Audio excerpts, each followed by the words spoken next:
بسم اللہ الرحمن الرحیم۔ ایک روز حضرت عیسیٰ علیہ السلام کا گزر ایک قبرستان سے ہوا تو وہاں ایک شخص ایک قبر کے پاس بیٹھا زاروں قطار رو رہا تھا۔ آپ علیہ السلام نے رونے کا سبب پوچھا تو کہنے لگا، یہ میرے زوجہ کی قبر ہے، یہ میرے چچا کی بیٹی تھی، مجھے اس سے بہت زیادہ پیار تھا، میں اس کی جدائی برداشت نہیں کر سکتا۔ حضرت عیسیٰ علیہ السلام نے فرمایا، اگر چاہوں تو میں اللہ کے حکم سے تمہاری بیوی کو زندہ کر دوں۔ اس نے بے قرار ہو کر کہا، ہاں ایسا ضرور کیجیے۔ چنانچہ آپ علیہ السلام نے قبر پاس کھڑے ہو کر کہا، اللہ سبحانہ و تعالیٰ کے حکم سے اٹھ جا۔ قبر پھٹی اور اس میں سے ایک حبشی غلام باہر نکلا جس پر آگ کے شعلے بھڑک رہے تھے۔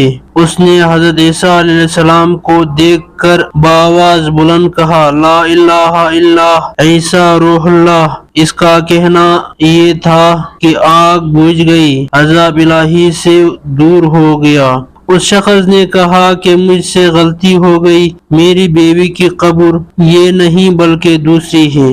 آپ علیہ السلام وہاں تشریف لے گئے اور فرمایا، اللہ عز و جل کے حکم سے اٹھ جا۔ قبر پھٹی اور اس میں سے ایک حسین و جمیل عورت باہر نکل آئی۔ اس شخص نے دیکھتے ہی اس کا ہاتھ پکڑ لیا اور کہا، اے روح اللہ، یہی میری بیوی ہے۔ حضرت عیسیٰ علیہ السلام نے ان دونوں کو وہیں چھوڑ کر آگے تشریف لے گئے۔ وہ اپنی بیوی سے مل کر بہت خوش تھا۔ کچھ دیر بعد اس پر نیند کا غلبہ ہوا تو وہ وہیں سو گیا۔ اس کی بیوی اس کے قریب بیٹھی رہی تھی، اتنے میں وہاں سے ایک شہزادے کا گزر ہوا۔ شہزادے نے اس عورت کو دیکھا تو اسے پسند آ گئی۔ عورت کو بھی شہزادہ پسند آ گیا اور وہ اپنے شوہر کو سوتا چھوڑ کر شہزادے کے ساتھ چلی گئی۔ جب اس مرد کی آنکھ کھلی تو اپنی بیوی کو نہ پا کر بہت پریشان ہوا۔ ڈھونڈتے ڈھونڈتے شہزادے کے محل تک پہنچ گیا۔ وہاں اسے اپنی بیوی نظر آئی تو کہا، یہ میری بیوی ہے۔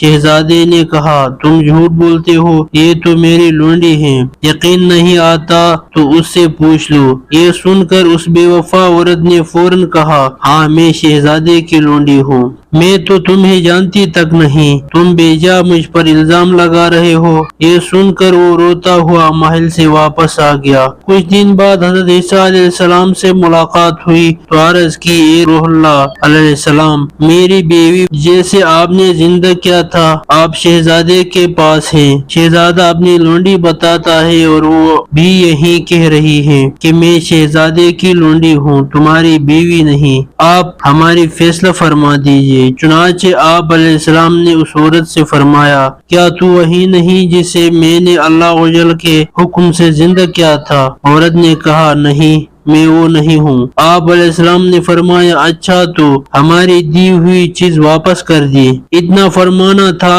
کہ وہ جھوٹی اور بے وفا عورت مردہ ہو کر زمین پر گر پڑی۔ حضرت عیسیٰ علیہ السلام نے فرمایا، جو شخص ایسے مرد کو دیکھنا چاہے جو کافر ہو کر مرا تھا، پھر اللہ عز و جل نے اسے زندہ کر کے ایمان کی دولت سے نوازا تو وہ اس حبشی غلام کو دیکھ لیں، اور جو ایسی عورت کو دیکھنا چاہیں جو ایمان کی حالت میں مری اور پھر اللہ عز و جل نے اسے زندہ کیا اور وہ کفر کی حالت میں مری تو وہ اس عورت کو دیکھ لیں۔